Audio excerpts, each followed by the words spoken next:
जिस शख्स ने कुरान को सीने में बसाया फिरदौस मुअल्ला में मका अपना बनाया। जिस शख्स के औलाद हुए हाफिज कुरान, जिस शख्स के औलाद हुए हाफिज कुरान, महशर में मिलेगा उसे एक ताज दुरुखशा।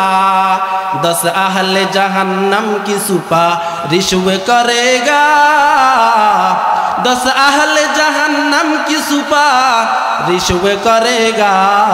फिरदौस में लेकर वे उन्हें साथ चलेगा।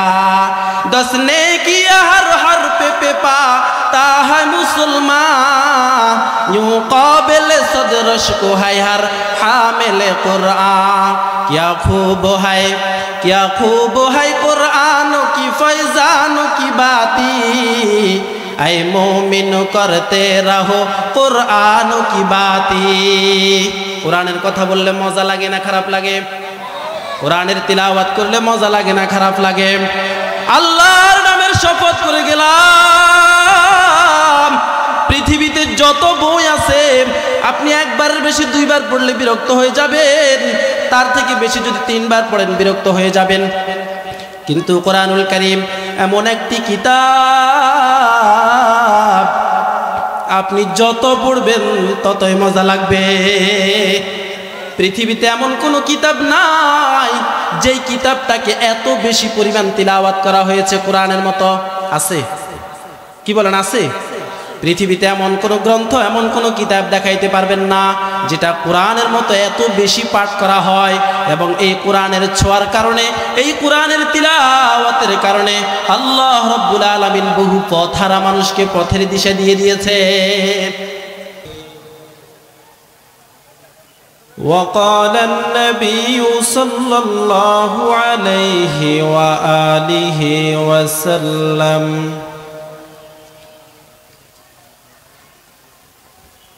أول ما يحاسب به العبد يوم القيامة الصلاة. وقال صاحب القرآن صلى الله عليه وآله وسلم الصلاة عماد الدين، من حفظها فقد حفظ الدين، ومن تركها فقد هدم الدين. صدق الله مولانا العظيم، وصدق رسوله النبي الأمي الكريم، ونحن على ذلك لمن الشاهدين والشاكرين، والحمد لله رب العالمين. मौत को समझा है गाफिल इख्तिताम जिंदगी, मौत को समझा है गाफिल इख्तिताम जिंदगी, दर हकीकत मौत तेरे इब्तिदाए जिंदगी। यहाँ हम सब मुसाफिर है वही आखिर ठिकाना, यहाँ हम सब मुसाफिर है कब्र आखिर ठिकाना।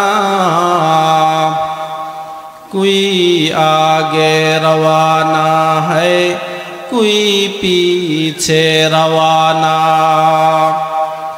मुसाफिर हर कुजा बाशद वतन रायाद मीदारद, चुबुलबुल दर कफस बाशद चमन रायाद मीदारद। ये चमन सहरा भी होगा, ये चमन सहरा भी होगा, ये खबर बुलबुल को दो ताकि अपनी जिंदगी को सोच कर कुर्बा करे। अल्हम्दुलिल्लाह। ফকিরের তাকিয়া শাহী জামে মসজিদ কর্তৃক প্রবাসী ও এলাকাবাসীর যৌথ উদ্যোগে আয়োজিত আজকের এই তাফসিরুল কোরআন মাহফিলের সম্মানিত সভাপতি, প্রধান অতিথি, বিশেষ অতিথি ও আমার সামনে উপবিষ্ট দিন প্রিয়, ইসলাম প্রিয় মুসলমান ভাইরা আমার, আল্লাহ রব্বুল ইজ্জত ওয়াল জালালের দরবারে অসংখ্য অগণিত শুকরিয়া আদায় করি যে মহান আল্লাহ আমাদেরকে ভালোবেসে আজকের এই দিনে মাহফিলে কোরআনের তাফসির শোনার তৌফিক দান করেছেন। এই জন্যে মহামনিবের দরবারে কালিমাতু শুকর আদায় করি, আলহামদুলিল্লাহ। মানুষ অনুযায়ী আওয়াজটা হয় নাই, মানুষ আশপাশে যারা আছে এমনভাবে আওয়াজ দিতে হবে যাতে আশপাশের তারাও এখানে ছুটে চলে আসে, যে বোঝা যায় কিছু মানুষ আছে। আগে গত 17 বছরে না ভয় ছিল, আলহামদুলিল্লাহ, নারায়ে তাকবীর বলতে ভয় ছিল। এখন কি আর কোনো ভয় আছে? আর একটু জোরে বলতে হবে, ভয় আছে? তাহলে আল্লাহর নাম নিতে কি আর কোনো ভয় আছে? তাহলে আমরা সবাই সমস্বরে জোর কণ্ঠে একসাথে সবাই বলে উঠি আলহামদুলিল্লাহ। মুহতারাম হাজিরিন, পবিত্র কালামে হাকিমের সূরা ফাতির থেকে 29 এবং 30 নম্বর আয়াত আপনাদের সামনে তিলাওয়াত করেছি। যেহেতু মাহফিলটা তাফসিরুল কোরআন মাহফিল, এই জন্যে এই দুই আয়াতের তাফসির আপনাদের সামনে করব ইনশাআল্লাহ। মুহতারাম হাজিরিন, আমি ভূমিকা লম্বা না করে সরাসরি আলোচনায় চলে যেতে চাই। আল্লাহ রব্বুল আলামিন আমাকে আপনাকে একটা ব্যবসার জন্য আহ্বান করতেছেন। এখন দুনিয়ার মানুষ সাধারণত যদি ব্যবসার কথা শুনে ভয় পেয়ে যায়, দুইটা কারণে ভয় পায়। একটা হলো, হুজুর আমি ব্যবসা তো করব কিন্তু আমার কাছে তো পুঁজি নাই, পুঁজি ছাড়া তো ভালো ব্যবসায়ী হওয়া যায় না, আমি কিভাবে ব্যবসা করব। 2 নাম্বার, তার ভিতরে ভয় থাকে, আমি তো ব্যবসার জন্য দক্ষ নই, আমার কাছে দক্ষতা নাই, আমি কিভাবে ব্যবসা করব। যদি দক্ষতা না থাকে, আমি ব্যবসায় লস খাওয়ার সম্ভাবনা আছে, আমার ব্যবসাটা ধ্বংস হয়ে যাবে, আমার টাকাগুলো লস হয়ে যাবে। কিন্তু আহকামুল হাকিমিন রব্বুল আলামিন আমাকে আপনাকে এমন একটা ব্যবসার দিকে আহ্বান করতেছেন যেই ব্যবসার পুঁজিও কম, লসও নাই। আমরা কি ওই ব্যবসায় অংশগ্রহণ করতে রাজি আছি সবাই? আবারও আসতে বললেন, রাজি আছেন সবাই? ওই ব্যবসার পুঁজি হচ্ছে 3টা। কয়টা? 3টা। সরাসরি কোরআন থেকে শুনুন, আল্লাহ কি বলেন? ইন্নাল্লাযীনা ইয়াতলুনা কিতাবাল্লাহ ওয়া আকামুস সালাহ ওয়া আনফাকু মিম্মা রাযাকনাহুম সিররান ওয়া আলানিয়াতান ইয়ারজুনা তিজারাতান লান তাবুর। আল্লাহ রব্বুল আলামিন দুনিয়ার সব বান্দাদেরকে ডাক দিয়া বলে, ও আমার বান্দারা, যদি তোমরা 3টা কাজ করতে পারো তাহলে তোমরা এমন একটা ব্যবসার আশা করতে পারো যে ব্যবসার মধ্যে লস হওয়ার কোনো সম্ভাবনা নাই। কারণ দুনিয়ার মানুষকে যদি ব্যবসার কথা বলা হয়, মানুষের ভিতরে ভয় ঢুকে যায়, আমার কাছে তো ভালো কোনো পুঁজি নাই, আমি কিভাবে ব্যবসা করব। 2 নাম্বার ভয়, আমার কাছে তো ব্যবসার সম্পর্কে কোনো ধারণাই নাই, আমার অভিজ্ঞতা নাই, আমি লস খাওয়ার সম্ভাবনা আছে। এই জন্য আহকামুল হাকিমিন রব্বুল আলামিন আমাকে আপনাকে এমন একটা ব্যবসার দিকে আহ্বান করতেছেন যেই ব্যবসার পুঁজিও মাত্র 3টা এবং ওই ব্যবসার মধ্যে লস হওয়ার কোনো সম্ভাবনা নাই। ওই ব্যবসার 3 পুঁজির 1 নাম্বার, ইয়াতলুনা কিতাবাল্লাহ, আল্লাহ তাআলার কিতাব কোরআন তিলাওয়াত করা। 1 নাম্বার ফুজির নাম কি? কোরআন তেলাওয়াত করা। 1 নাম্বার ফুজির নাম কি বলছি? কোরআন তেলাওয়াত করা। মাশাআল্লাহ। দেখেন, কোরআনুল কারীম এমন একটি গ্রন্থ, এমন একটি কিতাব, যেই কিতাব আল্লাহ রাব্বুল আলামিন যেই নবীর উপর অবতীর্ণ করেছেন, পৃথিবীর যত মাখলুক আছে সব মাখলুক থেকে তাকে শ্রেষ্ঠ বানিয়ে দিয়েছেন। শুধু তাই নয়, যেই জিব্রাইলের মাধ্যমে আল্লাহ রাব্বুল আলামিন এই কোরআনকে পাঠিয়েছেন, ওই জিব্রাইলকে, ওই ফেরেশতাকে সব ফেরেশতাদের সর্দার বানিয়ে দিয়েছেন। এখানে কি শেষ? আল্লাহ রাব্বুল আলামিন এই কোরআনুল কারীমকে রমজান মাসে অবতীর্ণ করেছেন। এই জন্য রমজান মাস বাকি 12 মাসের থেকে শ্রেষ্ঠ মাস। এখানেই শেষ নয়, এই কোরআনুল কারীমকে আল্লাহ তাআলা লাইলাতুল কদর নাজিল করেছেন। এই জন্য লাইলাতুল কদরকে আল্লাহ তাআলা 1000 মাসের থেকে উত্তম রাত্রি বানাই দিয়েছেন, শুধুমাত্র এই কোরআনের বরকতে। এই কোরআন যার সাথে লাগবে তার মর্যাদা, তার মর্তবা আল্লাহ রাব্বুল আলামিন বৃদ্ধি করে দিবেন। যার সাথে কোরআনের সম্পর্ক যত বেশি হবে, তার মর্যাদা আল্লাহ তাআলার কাছে তত বেশি হয়ে যাবে। শুধু তাই নয়, এই কোরআনুল কারীম কোনো মানুষ যদি তিলাওয়াত করে, আল্লাহ রাব্বুল আলামিন প্রত্যেকটা হরফের বিনিময় তাকে 10টা করে নেকি লিখে দেন। বলেন না সুবহানাল্লাহ। ক্বালান নবী সাল্লাল্লাহু আলাইহি ওয়াসাল্লাম, মান ক্বারাআ হারফাম মিন কিতাবিল্লাহ ফালাহু হাসানাহ ওয়াল হাসানাতু বিআশরি আমসালিহা। আল্লাহর নবী বলেন, আমার কোনো উম্মত যদি শুধুমাত্র কোরআনুল কারীমের একটা হরফ পড়ে, ওই হরফের বিনিময় আল্লাহ রাব্বুল আলামিন তার আমলনামায় 10টা নেকি লিখে দেন। নবী এরপরে আরো লম্বা বলেন, লা আকুলু আলিফ লাম মিম হারফুন ওয়ালাকিন আলিফুন হারফুন ওয়া লামুন হারফুন ওয়া মিমুন হারফুন। আল্লাহর নবী বলে, শোনো, তোমরা মনে করিও না আলিফ লাম মিম এটা পুরোটা একটা হরফ, না, বরং আলিফ আলাদা একটা হরফ, লাম আলাদা একটা হরফ, মিম আলাদা একটা হরফ। তো এক হরফে যদি 10 নেকি করে হয়, তাহলে 3 হরফে কত নেকি হয়? মাশাআল্লাহ, সবাই বুঝতেছে। 3 হরফে কত নেকি হয়? 30 নেকি। তদ্রুপ কোরআনুল কারীমের আপনি যত আয়াত পড়বেন, আল্লাহ রাব্বুল আলামিন প্রত্যেকটা হরফের বিনিময় 10 নেকি করে আমার আর আপনার আমলনামায় লিখে দিবেন। শুধু তাই নয়, নবী আলাইহিস সালাতু ওয়াস সালাম অন্য হাদিসের মধ্যে কি বলেন?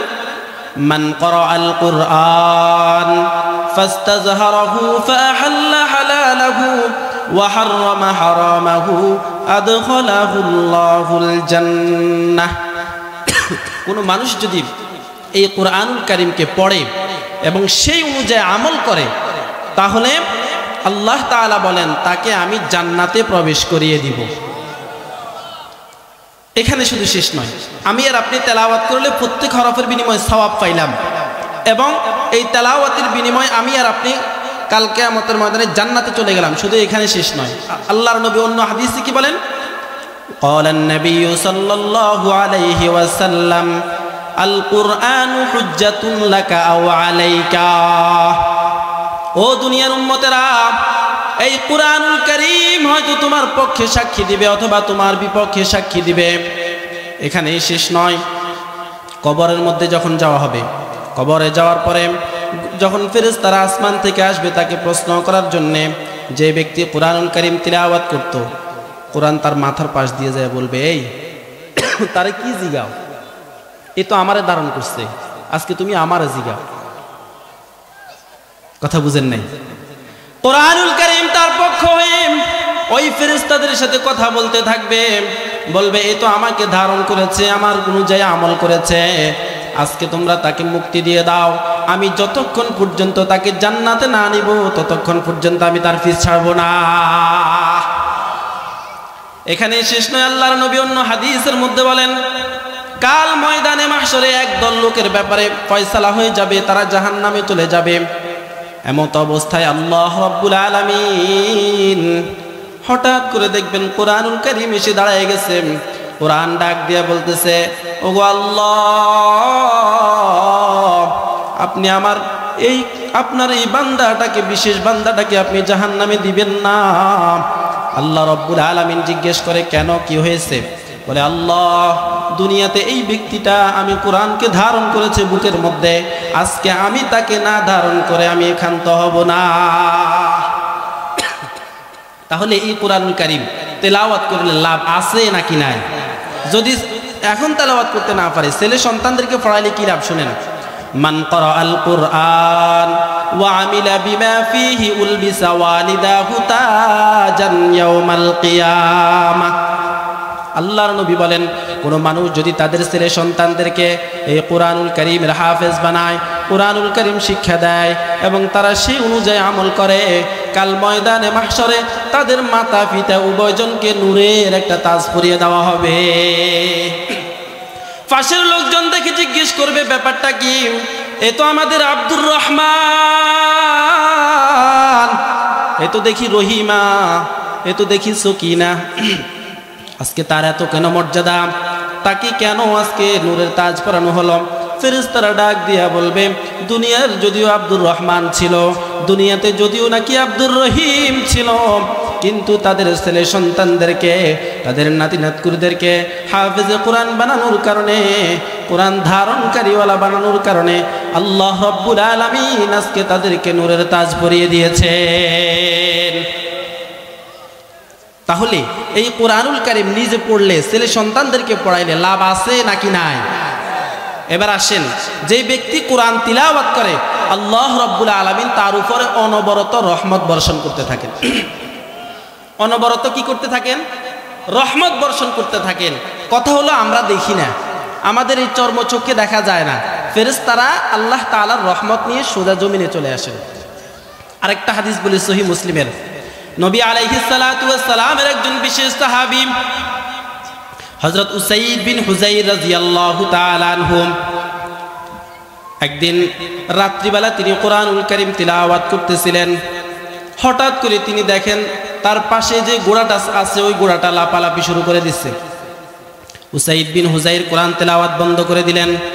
কিছুক্ষণ পর আবার তেলাওয়াত শুরু করেছেন, দেখে যে ঘোড়াটা লাফালাফি শুরু করছে। উসাইদ বিন হুযাইর বুঝতে পারল না, কি ব্যাপার, আমার ঘোড়াটা এই রাত্রিবেলা এভাবে লাফালাফি করে কেন? কিছুক্ষণ পর তিনি একটু বের হলেন, ঘরের থেকে বের হইয়া যায় দেখে একটা সুন্দর রাত্রিবেলা একটা মেঘ দেখা যায়, ওই মেঘের মধ্যে তারকার মতো কিছু আলো দেখা যায়। উসাইদ বিন হুযাইর এবার ঘরের মধ্যে চলে আসলেন। আসার পর তিনি রাত্রিবেলা এভাবে যাপন করলেন। সকালে নবীর দরবারে যায় বলে, পয়গম্বর,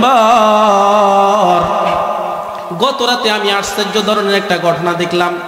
নবী বলে, কি দেখেছো তুমি, একটু আমাকে বলো।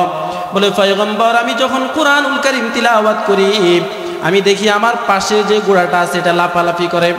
আমি কিছুই বুঝতে পারলাম না। কিছুক্ষণ পর্যন্ত কোরআনের তিলাওয়াত বন্ধ রাখলাম, দেখি ঘোড়াটাও শান্ত হয়ে গেছে। একটু পরে আবার যখন আমি কোরআনুল কারীম তিলাওয়াত শুরু করলাম, দেখি ঘোড়াটা আবার লাফালাফি করে। আমি কিছুই বুঝতে না পারে ঘর থেকে বের হয়ে দেখি রাত্রিবেলায় একটা মেঘ খণ্ড আমার মাথার উপরে এসেছে। ওই মেঘের মধ্যে তারকার মতো সুন্দর সুন্দর বাতি দেখা যায়। আমি যখন দাঁড়াইয়া ওই দিকে তাকাইলাম, আমি দেখি ওই মেঘটা আস্তে আস্তে করে উপরের দিকে চলে গেছে। ওগো পয়গম্বর, এটার তো কোনো কারণ বুঝতে পারলাম না। নবী আলাইহিস সালাতু ওয়াস সালাম উসাইদ বিন হুযাইরকে ডাক দিয়া বলে, ও সাহাবী, তুমি যদি সকাল পর্যন্ত, ফজর পর্যন্ত কোরআনুল কারীম তিলাওয়াত করতা, তাহলে ফজরের সময় তুমি সহজেই সমস্ত মুসল্লিরা মসজিদে আসতো, তার স্বচক্ষে আল্লাহর ফেরেশতাদেরকে দেখতে পাইতো। উসাইদ বিন হুযাইরকে ডাক দিয়া বলে, শুনো শুনো, তুমি যে মেঘখণ্ডটা দেখেছ, তার মধ্যে যে বাতিগুলো দেখেছ, এগুলো বাতি নয়, এগুলো তারকা নয়, বরং এগুলো হলো আল্লাহ তাআলার মাখলুক ফেরেশতারা। তুমি যতক্ষণ পর্যন্ত কোরআন তিলাওয়াত করতেছিলে, তুমি তো ফেরেশতাদেরকে দেখতেছ না, কিন্তু তুমি ছাড়া যত মাখলুক আছে তারা ফেরেশতাদেরকে দেখতে পায়। তোমার ঘোড়াটা যখন ফেরেশতারা অবতরণ করতেছে এটা দেখতেছে, তখন তোমার ঘোড়াটা লাফালাফি শুরু করে দিছে। এটাই কোরআনের মুজিজা, এটাই হলো কোরআন। আপনি তেলাওয়াত করলে আপনার উপর রহমত বর্ষিত হয়। তবে আমি আর আপনি এটা দেখি না, আমি আর আপনি এটা দেখি না রহমত বর্ষণ হয়েছে নাকি হয় নাই, এটা আমার আর আপনার সচক্ষে দেখা যায় না। কিন্তু আসলে রহমত বর্ষণ হয়, হয় নাকি হয় না? কথা বলেন, হয় নাকি হয় না? আল্লাহু আকবার, আল্লাহু আকবার। নবী আলাইহিস সালাতু ওয়াস সালাম বলেন, এই কোরআনুল কারীম তেলাওয়াত করলে কোরআনের একটা সূরা আছে, যেই সূরাটার নাম হলো সূরা ইখলাস।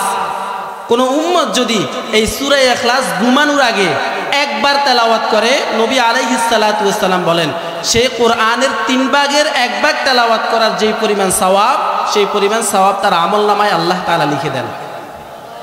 মুরব্বী বাবারা বলবেন, হুজুর আমি তো কোরআন তেলাওয়াত করতে পারি না, আপনাদের জন্য সহজ হাদিসটা নিয়ে আসছি।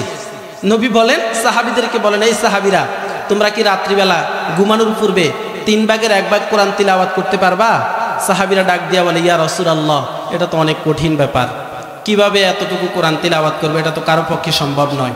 আল্লাহর নবী ডাক দিয়া বলে, সাহাবীরা শুনো, তোমাদের মধ্যে কেউ যদি ঘুমানোর পূর্বে সূরা ইখলাসটা অর্থাৎ কুল হুয়াল্লাহ শরীফ, শুনেননি আপনারা, এই কুল হুয়াল্লাহ শরীফ যদি কেউ একবার তেলাওয়াত করে, কোরআনুল কারীমের 3 ভাগের 1 ভাগ তেলাওয়াতের সওয়াব আমার আর আপনার আমলনামায় লিখে দিবেন। শুধু এখানেই শেষ নয়, আল্লাহর নবী বলেন, আমার কোন উম্মত যদি এই কোরআনুল কারীমের ছোট্ট এই সূরাটা সূরা ইখলাসকে 3 বার তেলাওয়াত করে, পুরা কোরআনুল কারীমকে তেলাওয়াত করার যে পরিমাণ সওয়াব, ওই পরিমাণ সওয়াব তার আমলনামায় লিখে দেওয়া হয়। শুধু এখানেই শেষ নয়, আল্লাহর নবী ডাক দিয়ে বলে, ও আমার উম্মতেরা, যদি কেউ সূরা ইখলাসকে 10 বার তিলাওয়াত করো, তাহলে আল্লাহ রাব্বুল আলামিন তোমার জন্য জান্নাতের মধ্যে একটা ঘর বানায়া দেন। সাহাবীরা জিজ্ঞেস করে, ইয়া রাসূলুল্লাহ, ইয়া হাবিবাল্লাহ, কোন মানুষ যদি 20 বার তেলাওয়াত করে তাহলে কি হবে? আল্লাহর নবী বলে, তাকে জান্নাতে 2টা বাড়ি বানায়া দেওয়া হবে। এরপরে সাহাবীরা জিজ্ঞেস করে, ওগো পয়গম্বর, কোন মানুষ যদি 30 বার তেলাওয়াত করে তাহলে কি দেওয়া হবে? আল্লাহর নবী ডাক দিয়া বলে, কোন মানুষ যদি সূরা ইখলাসকে 30 বার তেলাওয়াত করে, 30 বার পরে আল্লাহ তাআলা জান্নাতে তার জন্য 3টা প্রাসাদ বানায়া দিবেন। এটা কি সহজ না কঠিন? আমি আর আপনি ঘর বানানোর জন্য পুরো জীবনটাকে শেষ করে দিই, তিলে তিলে জীবনটাকে ক্ষয় করে ফেলি, কিন্তু জান্নাতে আমার আর আপনার জন্য শুধুমাত্র সূরা ইখলাস 10 বার তেলাওয়াত করলে আল্লাহ তাআলা আমার আপনার জন্য এত সুন্দর জান্নাত বানিয়ে দিবেন। এটা কি সহজ নাকি কঠিন? আমি হিসাব করে দেখছি, সূরা ইখলাস 10 বার তেলাওয়াত করতে সর্বোচ্চ 3 থেকে 4 মিনিট সময় লাগবে। আপনারা মুরব্বীরা যদি হন হয়তো 5 মিনিট লাগতে পারে। 5 মিনিটে জান্নাতে একটা ঘর নির্মাণ, এটা কি আমরা চাই না সবাই? আমার সময় কম, বিস্তারিত বলার সময় নাই। তাহলে আল্লাহ তাআলার সাথে যদি ব্যবসা করতে হয়, পুঁজি লাগবে 3টা। কয়টা? 1 নাম্বার যে পুঁজিটার নাম বললাম সেটা হলো কোরআনের তিলাওয়াত করা। ইন্নাল্লাযীনা ইয়াতলুনা কিতাবাল্লাহ, নিশ্চয় যারা কোরআনুল কারীমের তিলাওয়াত করে, ওয়া আকামুস সালাহ, 2 নাম্বার যারা নামাজ কায়েম করে। নামাজ কি করে? কায়েম আর আদায় এক নয়। কায়েম মানে হলো প্রতিষ্ঠা করা। কোথায় প্রতিষ্ঠা করব? তিনি যদি গড়ের অধীনস্থ হয়, গড়ের লোক হয়, গড়ের তার অধীনস্থ যে সমস্ত লোকেরা আছে তাদের মাঝে প্রতিষ্ঠা করবেন। দেখেন আল্লাহ তাআলা কোরআনুল কারীমের মধ্যে নবীকে কি বলেন? ওয়া'মুর আহলাকা বিস-সালাতি ওয়াসতাবির আলাইহা। নবী শুধু আপনি নিজে নামাজ পড়বেন এটা নয়, এখানেই ক্ষান্ত নয়। ওয়া'মুর আহলাকা বিস-সালাহ, আপনার অধীনস্থ যারা আছে, আপনার পরিবারের যে সমস্ত মানুষরা আছে তাদেরকেও আপনি নামাজের আদেশ দিন। কিসের আদেশ?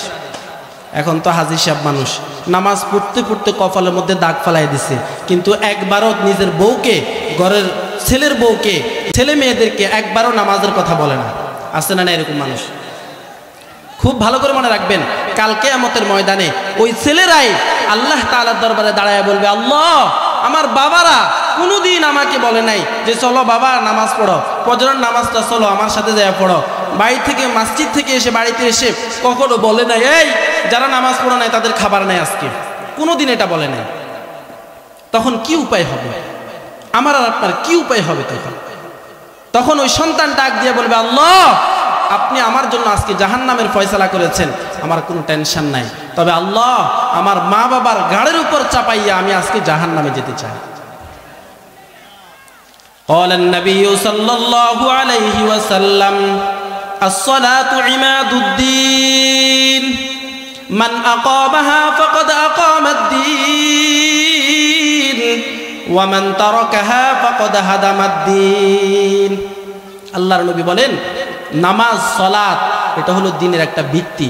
যে ব্যক্তি নামাজ কায়েম করে সে দ্বীনের যত বাকি কাজগুলো আছে এগুলো ঠিকমতো করে, আর যে নামাজ পড়ে না সে দ্বীনের বাকি আর কোনো কাজও করে না। যে আল্লাহ তাআলার বিশেষ এই ডিউটি 5 ওয়াক্ত নামাজ আদায় করে তার দেখবেন অন্যান্য যে কাজগুলো আছে এগুলো সহজে করে, দ্বীনের অন্যান্য কাজ করে। শুধু তাই নয়, আল্লাহ তাআলা কোরআনুল কারীমের মধ্যে কি বলেন, ইন্নাস সালাতা তানহা আনিল ফাহশাই ওয়াল মুনকার, নিশ্চয় নামাজ তোমাকে অহেতুক অনর্থক এবং মন্দ কাজ থেকে বিরত রাখে, অশ্লীল এবং অপছন্দনীয় কাজ থেকে তোমাকে বিরত রাখে। এখন প্রশ্ন হলো হুজুর, অনেক নামাজিকে দেখি নামাজ পড়ে কিন্তু নামাজ পড়ার পরে যায় আরেকজন আইল ঠেলে, আছে না নাই? নামাজ পড়ার পরে যায় সুদ খায়, ঘুষ খায়, আছে না নাই? নামাজ পড়ার পর আরেকজনের টাকা মেরে দেয়, আছে না নাই? তো তাহলে তাকে নামাজ কি মুক্তি দিল এটা থেকে? আশরাফ আলী থানভী রাহমাতুল্লাহি আলাইহি বলে, শুনো, তাকে অন্তত নামাজ যদি এক ওয়াক্ত নামাজ পড়তে 10 মিনিট লাগে, 10 করে 5 ওয়াক্তে তো 50 মিনিট, অন্তত 50টা মিনিট তো সে এই ধরনের অহেতুক অশ্লীল কাজ থেকে বিরত ছিল। তাহলে নামাজ অবশ্যই মানুষকে অশ্লীল কাজ থেকে অবশ্যই বিরত রাখে। তবে আমি আর আপনি হয়তো বুঝি না। দেখবেন আপনি আর আমি যদি নামাজের মুখী হয়ে যাই, আস্তে আস্তে করে আমাকে নামাজ এবার খারাপ কাজ থেকে আমার মনের ভিতরে অটোমেটিক চেঞ্জ হয়ে যাবে। আমি নিজে নিজেই বুঝবো যে না, আমার পক্ষে আর হারাম কাজ করা সম্ভব নয়, আমার পক্ষে আর খারাপ কাজ করা এটা মানায় না, এটা ঠিক না, আমি ঠিক মতো নামাজটা আদায় করি। যার নামাজ ঠিক তার বাকি সব ঠিক, আর যার নামাজ ঠিক নাই তার বাকি কোনো আমলে ঠিক নাই। কেউ যদি বেনামাজি হয়ে বলে আমি একজন আল্লাহওয়ালা বুজুর্গ মানুষ, মনে করবেন সে একজন টাটকা শয়তান, টাটকা শয়তান। আমাদের দেশে অনেক পীর আছে বলে নামাজ রোজার দরকার নাই, আছে না নাই? দেখেন, কেউ আবার মনে কষ্ট নিয়েন না, যেটা সঠিক কথা কোরআন ও হাদিসের কথা সেটা আমরা বলেই যাব। অনেক পীর আছে বলে নামাজ রোজার কোনো দরকার নাই, আমাদের কাছে এসে মুরিদ হইলে তোমার নামাজ রোজা কিছুই লাগবে না, আছে না না? এরকম এরা কি আসলে সহি পীর নাকি ভণ্ড পীর? এদের কথা শোনা যাবে? যার নামাজ ঠিক তার বাকি ইবাদতগুলো ঠিক, আর যার নামাজ ঠিক নাই তার কোনো ইবাদত, তার কোনো আমল আল্লাহ তাআলার কাছে গ্রহণযোগ্য নয়। শুধু তাই নয়, আল্লাহর নবী অন্য হাদিসের মধ্যে কি বলেন, আউয়ালু মা ইউহাসাবু বিহিল আবদু ইয়াওমাল কিয়ামাতিস সালাহ, কিয়ামতের দিন সর্বপ্রথম যে আমলটার হিসাব হবে সেই আমলটার নাম হলো নামাজ। সেই আমলটার নাম কি? নবী বলেন যার নামাজ ঠিক তার বাকি সব আমল ঠিক, যার নামাজ ঠিক নাই তার বাকি আমলগুলো ঠিক নাই। আল্লাহর নবী অন্য হাদিসের মধ্যে বলেন মান তারাকা সালাতান মুতাআম্মিদান ফাকাদ কাফারা, যে ব্যক্তি ইচ্ছাকৃতভাবে নামাজকে ছেড়ে দেয় সে আস্তে আস্তে কুফুরের দিকে চলে যায়, সে কাফের হয়ে যায়। এখানে শেষ নয়, আল্লাহর নবী অন্য হাদিসের মধ্যে বলেন কাফের আর মুসলমানের মাঝে পার্থক্য হলো শুধুমাত্র নামাজ। তাহলে ওই নামাজ আমার আর আপনার পড়ার দরকার আছে নাকি নাই? তাহলে 1 নাম্বার ফুজি পাইলাম কোরআনের তিলাওয়াত করা, 2 নাম্বার ফুজি পাইলাম নামাজ আদায় করা। 2 নাম্বার ফুজি কি? নামাজ আদায় করা। 3 নাম্বার ফুজি আল্লাহ কোরআনে কি বলেন, ইন্নাল্লাযীনা ইয়াতলুনা কিতাবাল্লাহ ওয়া আকামুস সালাহ ওয়া আনফাকু মিম্মা রাযাকনাহুম সিররান ওয়া আলানিয়াতান ইয়ারজুনা তিজারাতান লান তাবুর। 3 নাম্বারটার কথা বললে অনেকে এবার রাগ হয়ে যাবে। 3 নাম্বারটা হলো যে ব্যক্তি প্রকাশ্যে এবং গোপনে আল্লাহ তাআলার রাস্তায় দান করে, প্রকাশ্যে এবং গোপনে আল্লাহ তাআলার রাস্তায় দান করে। এখন দানের কথা বললে অনেক পয়সাওয়ালারা একটু বিরক্ত হয়ে যায় যে হুজুর মনে আজকে কালেকশন করবো না। আমি কালেকশন করবো না, বসেন, অসুবিধা নেই, আমি কালেকশন করবো না, আমি কোরআনের তাফসিরে করতেছি। 3টা ব্যবসার শেষ নাম্বার ব্যবসা যেটা, সেটা হলো প্রকাশ্যে এবং গোপনে আল্লাহ তাআলার রাস্তায় দান করা। মাঝে মধ্যে প্রকাশ্যে দিতে হয়। যেমন নবী আলাইহিস সালাতু ওয়াস সালাম তাবুকের যুদ্ধে যাওয়ার পূর্বে সব সাহাবীদেরকে ডাক দিয়া বললেন, ও আমার সাহাবীরা, আমরা তাবুকের যুদ্ধে যাব। রুমাল বিছিয়ে দিলেন, কার কি আছে সবাই এখানের মধ্যে মাল সামানা জমা করো। তিনি কালেকশন শুরু করে দিলেন। সব সাহাবায়ে কেরাম বাড়িতে গেলেন, যাক আজকে একটা সুযোগ আল্লাহ তাআলার নবীর হাতে দান করার, আল্লাহ তাআলার নবীর হাতে দিব। সবাই বাড়িতে রওনা হয়ে গেলেন। বাড়ি থেকে সবাই মাল সম্পদ নিয়ে রওনা হয়েছেন। হযরত আলী রাদিয়াল্লাহু তাআলা আনহু তিনি তেনার যত ধন সম্পদ আছে সব ধন সম্পদগুলোর কিছু অংশ নিয়ে এসেছেন। হযরত ওমর ফারুক রাদিয়াল্লাহু তাআলা আনহু তার যত ধন সম্পদ ছিল সব ধন সম্পদের অর্ধেক আল্লাহর রাস্তায় নিয়ে এসেছেন। উসমান গনি রাদিয়াল্লাহু তাআলা আনহু 4 ভাগের 1 ভাগ আল্লাহ তাআলার রাস্তায় নিয়ে এসেছেন। নবী আলাইহিস সালাতু ওয়াস সালাম সাহাবীদেরকে জিজ্ঞেস করা শুরু করেছে, ও আমার সাহাবীরা, তোমরা আল্লাহর রাস্তার জন্য কি কে নিয়ে এসেছো? হযরত ওমর বলে, আমি এই পরিমাণ নিয়ে এসেছি। ওসমান বলে, নবী গো, আমি এই পরিমাণ নিয়ে এসেছি, আমার যত সম্পদ আছে এই পরিমাণ নিয়ে এসেছি। আবু বকর মনে মনে খুশি, আজকে আল্লাহ তাআলার নবীর হাতে আমি কিছু দান করার সুযোগ পাইতেছি। কিন্তু আবু বকর রাদিয়াল্লাহু তাআলা আনহু ঘরে যাওয়ার পরে দেখে না আল্লাহর নবীর হাতে দেওয়ার মতো তেমন কিছুই নাই। তারপরে আবু বকর রাদিয়াল্লাহু তাআলা আনহু ঘরের মধ্যে যত সামান ছিল সব সামানগুলোকে জমা করে ছোট্ট একটা ফুটলা বেঁধে নবীর দরবারের দিকে রওনা হয়ে গেছে। ওমর ফারুক রাদিয়াল্লাহু তাআলা আনহু দেখে মনে মনে খুশি, জীবনে কোনোদিন আবু বকরকে আমলের প্রতিযোগিতায় হারাতে পারে নাই, আজকে একটা সুবর্ণ সুযোগ, এটাই বুঝি সুযোগ। নবী আলাইহিস সালাতু ওয়াস সালাম আবু বকর আসার পর প্রশ্নটা চেঞ্জ করে ফেলছেন। সব সাহাবীদেরকে জিজ্ঞাসা করেছেন, তোমরা কি পরিমাণ নিয়ে এসেছ? আবু বকরকে জিজ্ঞেস করে, আবু বকর, আপনি কি পরিমাণ সম্পদ বাড়িতে রেখে এসেছেন? প্রশ্নটা বুঝছেন? সব সাহাবীদেরকে কি প্রশ্ন করছে? কি পরিমাণ সম্পদ আপনি নিয়ে এসেছেন? আর আবু বকরকে কি বলেন? আপনি কি পরিমাণ সম্পদ বাড়িতে রেখে এসেছেন? আবু বকর ডাক দিয়া বলে, ও পয়গম্বর, আপনার জাত ও সিফাতের কসম, আমার ঘরের যে ঝাড়ুটা আছে ওই ঝাড়ু সহ যাবতীয় যত জিনিস আছে সব জিনিস নিয়ে আপনার দরবারে এসে হাজির হয়ে গেছি। এদিকে আল্লাহ রাব্বুল আলামিন হযরত জিবরাইল আলাইহিস সালাতু ওয়াস সালামকে পাঠিয়ে দিলেন। জিবরাইল এসে নবীকে বলেন, ওগো পয়গম্বর, আল্লাহ রাব্বুল আলামিন আপনাকে সালাম দিয়েছেন, পাশাপাশি আপনার প্রিয় সাহাবী হযরত আবু বকরকেও সালাম জানিয়েছে এবং আপনাকে জিজ্ঞেস করতে বলেছে আবু বকরের মনের হালাতটা কি, আল্লাহ তাআলা আবু বকরের উপর খুশি আছেন, আবু বকর কি আল্লাহ তাআলার উপর খুশি আছেন কিনা। নবী আলাইহিস সালাতু ওয়াস সালাম আবু বকরকে ডাক দিয়া বলে, আবু বকর, চিন্তার কোনো কারণ নাই, টেনশনের কোনো কারণ নাই, আল্লাহ রাব্বুল আলামিন তোমাকে বিশেষভাবে সালাম পাঠিয়েছেন। এবং আল্লাহ ডাক দিয়া বলেছেন, আবু বকর, আল্লাহ তোমার উপরে রাজি, তুমি কি আল্লাহর উপরে রাজি কিনা এটা একটু জানাতে। আবু বকর হাউমাউ করে কান্না শুরু করে দিলেন, বলেন, ওগো পয়গম্বর,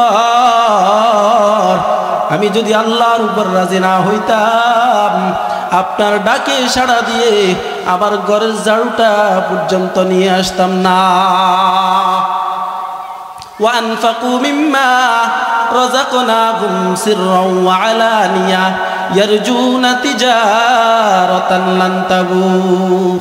ও বড় লোক বাবা, আপনি কি মনে করেন এই টাকা পয়সা নিয়ে আমি বড় লোক হয়ে যাব, আমি অনেক কিছু হয়ে যাব? আপনি কি মনে করেন এই টাকা পয়সা নিয়ে আমি কবরের মধ্যে যেতে পারবো? আল্লাহর নামের শপথ করে বলি, এই টাকা পয়সা বিন্দু পরিমাণও আপনার কোনো উপকারে আসবে না। যেই ছেলে সন্তানের জন্য আপনি মাথার ঘাম পায়ে ফেলে টাকা টাকা টাকা টাকা করতে করতে আপনার জীবনটাকে শেষ করে দিচ্ছেন, ওই সন্তানটা পর্যন্ত আপনি দুনিয়া থেকে বিদায় হয়ে যাওয়ার পরে একটা মিনিটের জন্য আপনাকে উপরে রাখতে রাজি হবে না। প্রিয় স্ত্রী, ভালোবাসার স্ত্রী, যে স্ত্রী সব সময় বলতো স্বামী গো তুমি কোথায় আছো, তোমাকে ছাড়া আমার ঘুম হয় না, তোমাকে পাশে না পাইলে আমি ঘুমাইতে পারি না। ছেলে ফোন দিয়া বলে বাবা আজকে কতদিন হয়ে গেল তোমার বুকে ঘুমাই না, তুমি কোথায়, কখন তুমি বাড়িতে আসবা। ওই প্রাণীর স্ত্রী পর্যন্ত যখন আপনার রুহটা বের হয়ে যাবে ডাক দিয়া বলবে ও এলাকার মানুষ কত তাড়াতাড়ি পারো লাশটাকে কবরের মধ্যে নিয়ে যাও। যদি বলে একটা রাত তার সাথে থাকো, তুমি আজকে 30, 40, 50, 60 বছর পর্যন্ত এই লোকটার সাথে ছিলা, আরেকটা রাত তার সাথে থাকো, রাজি হবে? কথা বলেন রাজি হবে? যে সন্তানের জন্য জীবনটাকে ক্ষয় করে দিলেন ওই সন্তান কি একদিন আপনার সাথে থাকতে রাজি হবে? না না, বরং বলবে ঘর থেকে বের করো, কত তাড়াতাড়ি পারো ঘর থেকে বের করো, ভয় লাগে, এটা লাশ হয়ে গেছে, এটার সাথে থাকা সম্ভব নয়। বাবা আমি মাঝে মধ্যে চিন্তা করি আজকে থেকে 100 বছর আগে যারা মারা গেছে আমরা তাদের অনেকের নামও জানি না। আজকে যারা মৃত্যুবরণ করবে, এখন যারা মৃত্যুবরণ করবে, 100 বছর পর আমার আপনার নাম নিশানাও কেউ জানবে না। কিন্তু আমি আর আপনি কবরে তো যাওয়া না হয়ে গেছি, সবাই তো মৃত্যুবরণ করবই, কিন্তু কবরে কি নিয়ে যাব এটার প্রস্তুতি নেওয়া চাই। আল্লাহ বলেন ইয়া আইয়ুহাল্লাযীনা আমানুত্তাকুল্লাহ ওয়াল তানজুর নাফসুম মা কদ্দামাত লিগাদ। হে দুনিয়ার মানুষেরা তোমরা আল্লাহকে ভয় করো এবং আগামীকালের প্রস্তুতি নাও। আগামীকালকের জন্য কি কি সামান রেডি করেছ এটার জন্য প্রস্তুতি নাও। মুহতারাম হাজরিন, দেখুন মৃত্যু কিন্তু নিশ্চিত। দুনিয়ার সব কিছু অনিশ্চিত হতে পারে, মৃত্যু কোনোদিন অনিশ্চিত হয় না। কিছুদিন আগে আপনি ছিলেন শিশু, এরপরে আপনি যুবক হয়েছেন, বিবাহ শাদী করেছেন, আস্তে আস্তে আপনার ছেলে সন্তান হয়েছে, ছেলে সন্তানদেরকে বিয়ে দিয়েছেন, এবার আস্তে আস্তে দাড়িগুলো চুলগুলো পাকা শুরু হয়ে গেছে, মানে আমার কবরের রওনা যাত্রী, আমি কবরের যাত্রী হয়ে গেছি। আমার কবরের গাড়ি ওই মসজিদের খাটিয়াটা আমার জন্য 24টা ঘন্টা আমাকে ডাক দিয়া বলতেছে আব্দুল করিম, আব্দুর রহিম, তুই কেন এখনো মসজিদে আসো না? আমি তো তোমার জন্য প্রস্তুত হয়ে আছি। যে কবরের পাশ দিয়ে হাঁটেন ওই কবর আপনাকে প্রতিনিয়ত ডাক দিয়া বলে ও আব্দুর রহিম, আমি কিন্তু সাপ মাকড়ের বিচ্ছুর ঘর, আমার ঘরের মধ্যে নবীর মেয়ে চলে না, আমার ঘরের মধ্যে ওলি গাউস কুতুব চলে না, আমার ঘরের মধ্যে কে পীর, কে সাধারণ মানুষ, কে আওয়াম মানুষ, এটা চলে না। আমি শুধু দেখবো কার আমল ঠিক, কার আমল ভালো। নবী আলাইহিস সালাতু ওয়াস সালাম কলিজার টুকরা ফাতেমাকে ডাক দিয়া বলে ইয়া ফাতেমা আনকিজি নাফসিকি মিনান নার, ও ফাতেমা তুমি তোমাকে জাহান্নাম থেকে বাঁচাও। কবরের মধ্যে যায় বলো, যদি বলো আমি নবীর মেয়ে, কবর কিন্তু এই পরিচয় শুনবে না, বরং কবর জিজ্ঞাসা করবে তুমি কি আমল নিয়ে এসেছ। যদি আমল ঠিক হয় তাহলে তোমার সব কিছু ঠিক, আর যদি আমল ঠিক না হয় তাহলে আর কোনো কাজে আসবে না। মৌত কো সমঝা है गाफिल इख्तितामे जिंदगी, मौत को समझा है गाफिल इख्तितामे जिंदगी, दर हकीकत मौत तेरे इब्तिदाए जिंदगी, दर हकीकत मौत तेरे इब्तिदाए जिंदगी। यहाँ हम सब मुसाफिर है वही आखिर ठिकाना, यहाँ हम सब मुसाफिर है कब्र आखिर ठिकाना, कोई आगे रवाना है कोई पीछे रवाना। সবাই যেতে হবে। আল্লাহ রাব্বুল আলামিন যে তিনটা বিষয় আলোচনা করেছি, 1 নাম্বার কোরআনুল কারীমের তিলাওয়াত করা, 2 নাম্বার নামাজ কায়েম করা, 3 নাম্বার প্রকাশ্যে এবং গোপনে আল্লাহ তাআলার রাস্তায় দান করা। আল্লাহ তাআলা আমাদেরকে এই 3টা কাজ করে আল্লাহ তাআলার সাথে ব্যবসা করার তৌফিক দান করে। সকলে বলেন আমিন। ওয়া আখির দাওয়ানা আলহামদুলিল্লাহি রাব্বিল আলামিন।